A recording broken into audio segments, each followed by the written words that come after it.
ਸਤਵੰਤ ਸਿੰਘ ਪੰਨੂ ਦੇ ਕਤਲ ਦੀ ਕੋਸ਼ਿਸ਼ ਸੰਬੰਧੀ ਵਾਸ਼ਿੰਗਟਨ ਪੋਸਟ ਦੀ ਰਿਪੋਰਟ ਤੋਂ ਬਾਅਦ ਇੱਕ ਵਾਰ ਫਿਰ ਭਾਰਤ ਦੇ ਕਾਤਲ ਟੋਲਿਆਂ ਦੀ ਚਰਚਾ ਦੁਨੀਆ ਭਰ ਵਿੱਚ ਛਿੜ ਗਈ ਹੈ। ਜ਼ਿਕਰਯੋਗ ਹੈ ਕਿ ਵਾਸ਼ਿੰਗਟਨ ਪੋਸਟ ਅਖਬਾਰ ਨੇ 6 ਫॉर ਜਸਟਿਸ ਦੇ ਆਗੂ ਦੇ ਕਤਲ ਲਈ ਸਾਜ਼ਿਸ਼ ਦੀ ਅਗਵਾਈ ਕਰਨ ਵਾਲੇ ਭਾਰਤੀ ਖੁਫੀਆ ਅਫਸਰ ਵਿਕਰਮ ਯਾਦਵ ਦੀ ਪਛਾਣ ਜਨਤਕ ਕਰ ਦਿੱਤੀ ਸੀ, ਜਿਸ ਨੂੰ ਸਿੱਧੇ ਹੁਕਮ ਭਾਰਤ ਦੇ ਪ੍ਰਧਾਨ ਮੰਤਰੀ ਦਫ਼ਤਰ ਰਾਹ ਮੁਖੀ ਸਾਮੰਤ ਗੋਇਲ ਰਾਹੀਂ ਮਿਲੇ ਸਨ। ਇਸ ਰਿਪੋਰਟ ਬਾਰੇ ਬੋਲਦਿਆਂ ਅਮਰੀਕਾ ਦੇ ਸਟੇਟ ਡਿਪਾਰਟਮੈਂਟ ਦੇ ਬੁਲਾਰੇ ਵੇਦਾਂਤ ਪਟੇਲ ਨੇ ਕਿਹਾ ਕਿ ਅਮਰੀਕਾ ਆਸ ਕਰਦਾ ਹੈ ਕਿ ਭਾਰਤ ਵੱਲੋਂ ਬਣਾਈ ਗਈ ਜਾਂਚ ਕਮੇਟੀ ਦੀ ਜਾਂਚ ਤੋਂ ਬਾਅਦ ਦੋਸ਼ੀਆਂ ਖਿਲਾਫ ਕਾਰਵਾਈ ਕੀਤੀ ਜਾਵੇਗੀ ਤੇ ਇਸ ਜਾਂਚ ਤੇ ਅਮਰੀਕਾ ਲਗਾਤਾਰ ਨਜ਼ਰ ਰੱਖ ਰਿਹਾ ਹੈ। ਇਸ ਕਤਲ ਦੀ ਸਾਜ਼ਿਸ਼ ਵਿੱਚ ਭਾਰਤ ਦੇ ਪ੍ਰਧਾਨ ਮੰਤਰੀ ਨਰਿੰਦਰ ਮੋਦੀ ਦੀ ਸਿੱਧੀ ਸ਼ਮੂਲੀਅਤ ਬਾਰੇ ਪੁੱਛੇ ਜਾਣ ਤੇ ਉਹਨਾਂ ਕਿਹਾ ਕਿ ਅਮਰੀਕਾ ਇਸ ਬਾਰੇ ਵੀ ਭਾਰਤ ਨਾਲ ਉੱਚ ਪੱਧਰੀ ਗੱਲਬਾਤ ਕਰ ਰਿਹਾ ਹੈ। ਦੋਵੇਂ ਮੁਲਕਾਂ ਦੇ ਡਿਪਲੋਮੈਟਾਂ ਨੇ ਇਸ ਰਿਪੋਰਟ ਦੇ ਖੁਲਾਸਿਆਂ ਬਾਰੇ ਸਖਤ ਟਿੱਪਣੀਆਂ ਕੀਤੀਆਂ ਹਨ। ਵਾਈਟ ਹਾਊਸ ਨੇ ਭਾਰਤੀ ਪ੍ਰਧਾਨ ਮੰਤਰੀ ਦੀ ਕਤਲ ਸਾਜ਼ਿਸ਼ ਵਿੱਚ ਸਿੱਧੀ ਸ਼ਮੂਲੀਅਤ ਨੂੰ ਗੰਭੀਰ ਮਾਮਲਾ ਦੱਸਿਆ ਤੇ ਕਿਹਾ ਕਿ ਉਹ ਇਸ ਨੂੰ ਬਹੁਤ ਗੰਭੀਰਤਾ ਨਾਲ ਲੈ ਰਹੇ ਹਨ, ਜਦਕਿ ਭਾਰਤ ਨੇ ਵਾਸ਼ਿੰਗਟਨ ਪੋਸਟ ਦੀ ਰਿਪੋਰਟ ਵਿਚਲੇ ਤੱਥਾਂ ਨੂੰ ਰੱਦ ਕੀਤਾ ਹੈ। ਭਾਰਤ ਦੇ ਵਿਦੇਸ਼ ਮਹਿਕਮੇ ਨੇ ਭਾਰਤ ਵਿੱਚ ਚੱਲ ਰਹੀ ਜਾਂਚ ਬਾਰੇ ਅਮਰੀਕਾ ਦੇ ਸਟੇਟ ਡਿਪਾਰਟਮੈਂਟ ਦੇ ਬਿਆਨ ਤੇ ਵੀ ਇਤਰਾਜ਼ ਪ੍ਰਗਟ ਕੀਤਾ ਹੈ। So we continue to expect accountability from the government of India based on the results of the Indian Inquiry Committee's work, and we are regularly working with them and inquiring for additional updates. We'll also continue to raise our concerns directly with the Indian government at senior levels, but beyond that, I'm not going to parse into this further. America ਤੇ Canada ਵਿੱਚ ਭਾਰਤੀ ਅਫਸਰਾਂ ਦੀਆਂ ਗੈਰਕਾਨੂੰਨੀ ਕਾਰਵਾਈਆਂ ਤੋਂ ਬਾਅਦ ਹੁਣ Australia ਵਿੱਚ ਭਾਰਤੀ ਅਫਸਰਾਂ ਦੀਆਂ ਗੈਰਕਾਨੂੰਨੀ ਕਾਰਵਾਈਆਂ ਦੇ ਖੁਲਾਸੇ ਹੋ ਰਹੇ ਹਨ। ਵਾਸ਼ਿੰਗਟਨ ਪੋਸਟ ਅਖਬਾਰ ਨੇ ਖੁਲਾਸਾ ਕੀਤਾ ਹੈ ਕਿ 2020 ਵਿੱਚ ਆਸਟ੍ਰੇਲੀਆ ਸਰਕਾਰ ਨੇ ਭਾਰਤ ਦੇ 2 ਖੁਫੀਆ ਅਫਸਰਾਂ ਨੂੰ ਆਸਟ੍ਰੇਲੀਆ ਵਿੱਚ ਗੈਰਕਾਨੂੰਨੀ ਕੰਮ ਕਰਦਿਆਂ ਫੜ ਲਿਆ ਸੀ ਤੇ ਇਹਨਾਂ ਨੂੰ ਫਿਰ ਆਸਟ੍ਰੇਲੀਆ ਤੋਂ ਬਾਹਰ ਕੱਢਿਆ ਗਿਆ ਸੀ। ABC ਅਦਾਰੇ ਮੁਤਾਬਕ ਭਾਰਤੀ ਅਫਸਰਾਂ ਨੇ ਆਸਟ੍ਰੇਲੀਆ ਦੀ ਸੁਰੱਖਿਆ, ਵਪਾਰ ਅਤੇ ਡਿਫੈਂਸ ਨਾਲ ਸੰਬੰਧਿਤ ਅਹਿਮ ਜਾਣਕਾਰੀ ਚੋਰੀ ਕਰਨ ਦੀ ਕੋਸ਼ਿਸ਼ ਕੀਤੀ ਸੀ। 2021 ਵਿੱਚ ਆਸਟ੍ਰੇਲੀਆ ਦੇ ਇੰਟੈਲੀਜੈਂਸ ਮੁਖੀ ਨੇ ਦੱਸਿਆ ਸੀ ਕਿ ਉਸ ਤੋਂ ਪਿਛਲੇ ਸਾਲ ਭਾਵ 2020 ਵਿੱਚ ਆਸਟ੍ਰੇਲੀਆ ਅੰਦਰ ਕੁਝ ਵਿਦੇਸ਼ੀ ਏਜੰਟ ਸਰਗਰਮ ਸਨ, ਪਰ ਉਹਨਾਂ ਇਹ ਖੁਲਾਸਾ ਨਹੀਂ ਕੀਤਾ ਸੀ ਕਿ ਇਹ ਏਜੰਟ ਕਿਸ ਦੇਸ਼ ਦੇ ਸਨ। Again, we don't comment on specific operational matters, but of course from time to time ASIO will discover undeclared intelligence officers who are operating in our country, and through our own actions or asking government to help, people can and do leave this country as a result of being found out.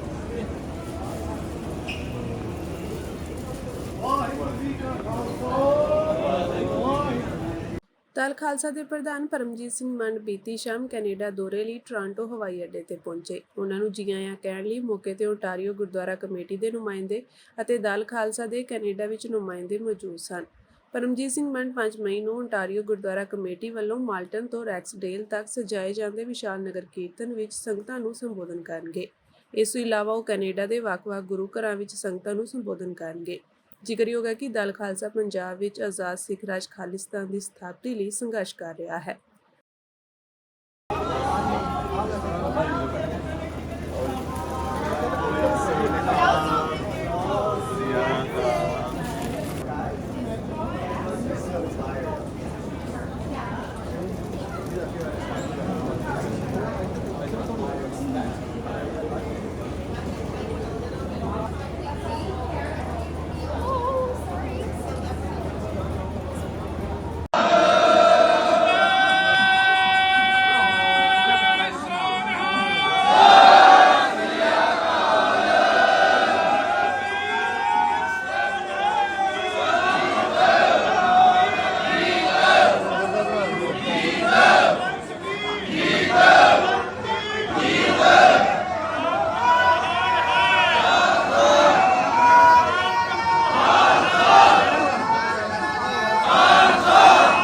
ਬੋਲੇ ਸੋ ਨਿਹਾਲ ਦੇ ਨਾਅਰਿਆਂ ਦੇ ਨਾਲ ਜੇਲ੍ਹ ਵਿੱਚ ਨਜ਼ਰਬੰਦ ਵਾਰਿਸ ਪੰਜਾਬ ਦੇ ਜਥੇਬੰਦੀ ਦੇ ਮੁਖੀ ਭਾਈ ਅੰਮ੍ਰਿਤਪਾਲ ਸਿੰਘ ਦੇ ਮਾਪਿਆਂ ਤੇ ਉਹਨਾਂ ਦੇ ਸਮਰਥਕਾਂ ਨੇ ਸ਼੍ਰੀ ਅਕਾਲ ਤਖਤ ਸਾਹਿਬ ਵਿਖੇ ਅਰਦਾਸ ਕਰਨ ਉਪਰੰਤ ਖਡੂਰ ਸਾਹਿਬ ਲੋਕ ਸਭਾ ਸੀਟ ਲਈ ਚੋਣ ਮੁਹਿੰਮ ਦੀ ਸ਼ੁਰੂਆਤ ਕੀਤੀ।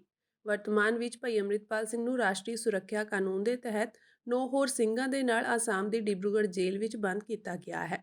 ਉਹ ਆਜ਼ਾਦ ਉਮੀਦਵਾਰ ਵਜੋਂ ਖਡੂਰ ਸਾਹਿਬ ਲੋਕ ਸਭਾ ਲਈ ਨਾਮਜ਼ਦਗੀ ਪੱਤਰ ਦਾਖਲ ਕਰਨਗੇ। ਇਸ ਮੌਕੇ ਅੰਮ੍ਰਿਤਪਾਲ ਨਾਲ ਇਕਮੁੱਠਤਾ ਪ੍ਰਗਟਾਉਣ ਲਈ ਖਾਲੜਾ ਮਿਸ਼ਨ ਆਰਗੇਨਾਈਜੇਸ਼ਨ ਦੀ ਮੁਖੀ ਪਰਮਜੀਤ ਕੌਰ ਖਾਲੜਾ ਸਮੇਤ ਵੱਖ-ਵੱਖ ਪੰਥਕ ਜਥੇਬੰਦੀਆਂ ਦੇ ਨੁਮਾਇੰਦਿਆਂ ਨੇ ਸ਼ਿਰਕਤ ਕੀਤੀ। ਪਰਮਜੀਤ ਕੌਰ ਖਾਲੜਾ ਨੇ ਖਡੂਰ ਸਾਹਿਬ ਤੋਂ 2019 ਦੀਆਂ ਲੋਕ ਸਭਾ ਚੋਣਾਂ ਲੜੀਆਂ ਸਨ। ਖਡੂਰ ਸਾਹਿਬ ਹਲਕੇ ਵਿੱਚ ਜਾਣ ਤੋਂ ਪਹਿਲਾਂ ਭਾਈ ਅੰਮ੍ਰਿਤਪਾਲ ਸਿੰਘ ਦੇ ਪਿਤਾ ਤਰਸੇਮ ਸਿੰਘ ਅਤੇ ਮਾਤਾ ਬਲਵਿੰਦਰ ਕੌਰ ਨੇ ਦੱਸਿਆ ਕਿ ਬੰਦੀ ਸਿੰਘਾਂ ਦੇ ਹੱਕ ਵਿੱਚ 23 ਫਰਵਰੀ ਤੋਂ ਹੈਰੀਟੇਜ ਸਟਰੀਟ ਤੇ ਲਾਇਆ ਜਾ ਰਿਹਾ ਮੋਰਚਾ ਅੱਜ ਤੋਂ ਭਾਈ ਅੰਮ੍ਰਿਤਪਾਲ ਸਿੰਘ ਦੀ ਚੋਣ ਮੁਹਿੰਮ ਤੇ ਕੇਂਦਰਿਤ ਹੋਣ ਕਾਰਨ ਇਸ ਮੋਰਚੇ ਨੂੰ ਰੱਦ ਕੀਤਾ ਜਾ ਰਿਹਾ ਹੈ। ਤੁਹਾਨੂੰ ਦੱਸ ਦਈਏ ਕਿ ਭਾਈ ਅੰਮ੍ਰਿਤਪਾਲ ਸਿੰਘ ਵੱਲੋਂ ਚੋਣ ਮੈਦਾਨ ਵਿੱਚ ਉਤਰਨ ਦੇ ਕਦਮ ਨੇ ਸਿਆਸੀ ਹਲਕਿਆਂ ਵਿੱਚ ਖਲਬਲੀ ਮਚਾ ਦਿੱਤੀ ਹੈ। ਸ਼੍ਰੋਮਣੀ ਅਕਾਲੀ ਦਲ ਅੰਮ੍ਰਿਤਸਰ ਨੇ ਪਹਿਲਾਂ ਹੀ ਆਪਣੇ ਉਮੀਦਵਾਰ ਹਰਪਾਲ ਸਿੰਘ ਬਲੇਰ ਨੂੰ ਚੋਣ ਕਮਿਸ਼ਨ ਵੱਲੋਂ ਭਾਈ ਅੰਮ੍ਰਿਤਪਾਲ ਸਿੰਘ ਦੀ ਨਾਮਜ਼ਦਗੀ ਨੂੰ ਮਨਜ਼ੂਰੀ ਮਿਲਣ ਤੋਂ ਬਾਅਦ ਵਾਪਸ ਲੈਣ ਦਾ ਐਲਾਨ ਕਰ ਦਿੱਤਾ ਹੈ। ਇਹ ਗੁਰੂ ਪਾਤਸ਼ਾਹ ਦਾ ਕਟਾਨਕੋਟ ਸ਼ੁਕਰ ਆ ਜਿਨ੍ਹਾਂ ਨੇ ਉਹ ਮੋਰਚਾ ਜਿਹੜਾ ਅਸੀਂ 2-3 ਮਹੀਨੇ ਤੋਂ ਲਾ ਰੱਖਿਆ ਸੀ ਉਹਦੇ 'ਚ ਸਾਨੂੰ ਕਾਫੀ ਸਫਲਤਾ ਬਖਸ਼ੀ। ਬਹੁਤ ਲੋਕਾਂ ਨੇ ਸਹਿਯੋਗ ਦਿੱਤਾ, ਬਹੁਤ ਜਥੇਬੰਦੀਆਂ ਨੇ ਸਹਿਯੋਗ ਦਿੱਤਾ, ਉਹਨਾਂ ਦਾ ਅਸੀਂ ਤਹਿ ਦਿਲੋਂ ਧੰਨਵਾਦ ਕਰਦੇ ਹਾਂ। ਤੇ ਹੁਣ ਜਿਵੇਂ ਤੁਹਾਨੂੰ ਪਤਾ ਹੀ ਹੈ ਕਿ ਅਮਰਤਪਾਲ ਸਿੰਘ ਜੀ ਖਡੂਰ ਸਾਹਿਬ ਤੋਂ ਇਲੈਕਸ਼ਨ ਲੜ ਰਹੇ ਹੈ ਤੇ ਗੁਰੂ ਪਾਤਸ਼ਾਹ ਦੇ ਅੱਗੇ ਅਰਦਾਸ ਕੀਤੀ ਕਿ ਉਹਨਾਂ ਨੂੰ ਫਤਿਹ ਬਖਸ਼ਣ ਤੇ ਚੜ੍ਹਦੀ ਕਲਾ ਕਰਨ ਤੇ ਬੰਦੀ ਸਿੰਘਾਂ ਦੀ ਜਿਹੜੀ ਰਿਹਾਈ ਦਾ ਰਸਤਾ ਪੱਧਰਾ ਹੋ ਸਕੇ। ਵਾਹਿਗੁਰੂ ਜੀ ਕਾ ਖਾਲਸਾ ਵਾਹਿਗੁਰੂ ਜੀ ਕੀ ਫਤਿਹ। ਮੋਰਚੇ ਦੀ ਕੀ ਹੋ ਸਕਦੀ ਜਿਹੜਾ ਮੋਰਚਾ ਲੱਗਾ ਸੀ ਅੰਮ੍ਰਿਤਸਰ ਮੋਰਚੇ ਦੀ ਅੱਜ ਤੋਂ ਸਮਾਪਤੀ ਹੈ ਜੀ। ਮੋਰਚੇ ਸਮਾਪਤੀ ਅਸੀਂ ਹੁਣ ਇਹ ਨਵੇਂ ਮੋਰਚੇ 'ਚ ਜਾ ਰਹੇ ਹਾਂ ਕੋਈ ਸੰਗਤਾਂ ਦੇ ਰੂਬਰੂ। ਇਹ ਮੋਰਚਾ ਹੁਣ ਜਿੱਤਣ ਦੀ ਇਹਦੇ ਵਾਸਤੇ ਸਾਡੇ ਕੋਈ ਨਾ ਟਾਈਮ ਵੀ ਨਹੀਂ ਸੀ ਹੈਗਾ ਤੇ ਬਾਕੀ ਸੰਗਤਾਂ ਹੁਣ 4 ਚੁਫੇਰੇ ਨਹੀਂ ਧਿਆਨ ਦੇ ਸਕਦੀਆਂ, ਇਸ ਕਰਕੇ ਅਸੀਂ ਸਮਾਪਤ ਕਰਦੇ ਹਾਂ। ਤੇ ਜਿਨ੍ਹਾਂ ਸੰਗਤਾਂ ਨੇ ਮੋਰਚੇ 'ਚ ਸਹਿਯੋਗ ਦਿੱਤਾ, ਗੁਰੂ ਪਾਤਸ਼ਾਹ ਦਾ, ਸ਼੍ਰੋਮਣੀ ਕਮੇਟੀ ਨੇ, ਸਾਰਿਆਂ ਦਾ ਅਸੀਂ ਤਹਿ ਦਿਲੋਂ ਧੰਨਵਾਦ ਕਰਦੇ ਹਾਂ ਜੀ। ਵਾਹਿਗੁਰੂ ਜੀ ਕਾ ਖਾਲਸਾ ਵਾਹਿਗੁਰੂ ਜੀ ਕੀ ਫਤਿਹ। ਸਾਰੀ ਸਿੱਖ ਸੰਗਤ ਨੂੰ ਪਤਾ ਹੈ ਕਿ ਅਮਰਤਪਾਲ ਸਿੰਘ ਖਾਲਸਾ ਜਿਹੜੀ ਖਡੂਰ ਸਾਹਿਬ ਤੋਂ ਮਤਲਬ ਕਿ ਆਜ਼ਾਦ ਉਮੀਦਵਾਰ ਦੀ ਚੋਣ ਲੜ ਰਹੇ ਸੀ, ਅੱਜ ਅਸੀਂ ਅਕਾਲ ਤਖਤ ਸਾਹਿਬ ਤੋਂ ਅਰਦਾਸ ਬੇਨਤੀ ਕਰਕੇ ਵਾਹਿਗੁਰੂ ਇੰਨਾ ਗੁਰੂ ਗ੍ਰੰਥ ਸਾਹਿਬ ਜੀ ਦਾ ਓਟ ਆਸਰਾ ਲੈ ਕੇ ਚੱਲੇ ਆ। ਇੱਥੋਂ ਨਿਕਲਣ ਲੱਗੇ ਤਰਨਤਾਰਨ ਸਾਹਿਬ ਜਾਣਾ ਵਾ। ਵਾਹਿਗੁਰੂ ਉਹਨਾਂ ਨੂੰ ਸਾਨੂੰ ਚੜ੍ਹਦੀ ਕਲਾ ਕਰਨ, ਸਿੰਘਾਂ ਨੂੰ ਚੜ੍ਹਦੀ ਕਲਾ ਬਖਸ਼ਣ ਤੇ ਫਤਿਹ ਕਰਨ। ਵਾਹਿਗੁਰੂ ਜੀ ਕਾ ਖਾਲਸਾ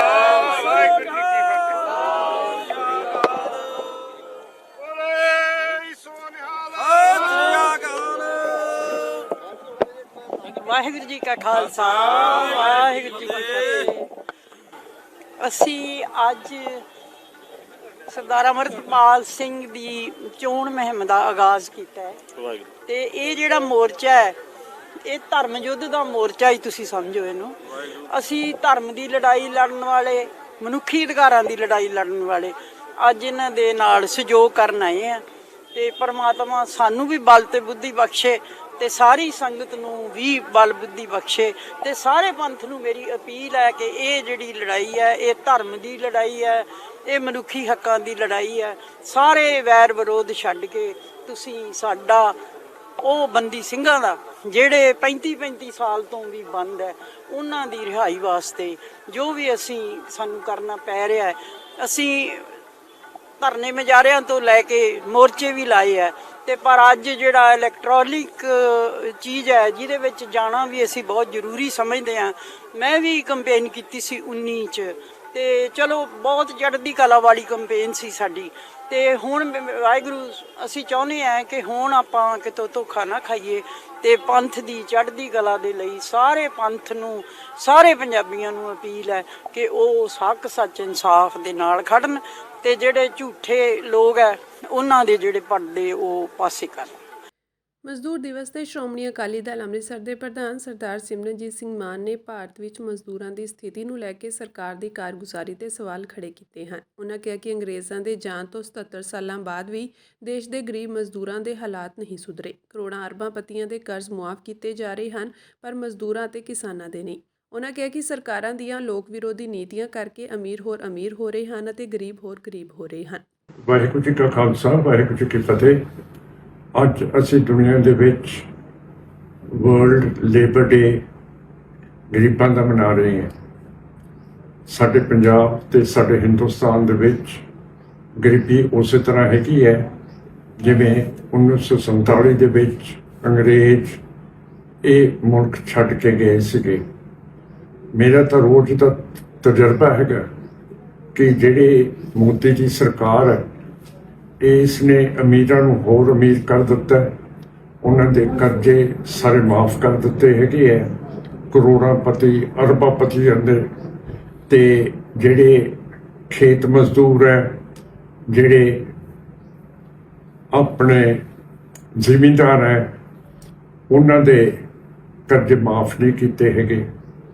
ਰੋਜ਼ ਮੈਂ ਪਿੰਡਾਂ 'ਚ ਜਾਂਦਾ, ਮੈਂ ਦੇਖਦਾ ਕਿ ਜਿਹੜੀਆਂ ਗਰੀਬ ਬੀਬੀਆਂ ਸਵੇਰੇ ਘਰੋਂ ਨਿਕਲ ਜਾਂਦੀਆਂ ਉਹਨਾਂ ਦੇ ਮੋਢੇ ਦੇ ਉੱਤੇ ਇੱਕ ਚਾਦਰ ਹੁੰਦੀ ਹੈ, ਫਿਰ ਦੁਪਹਿਰ ਨੂੰ ਵਾਪਸ ਆ ਰਹੀ ਹੁੰਦੀ ਹੈ।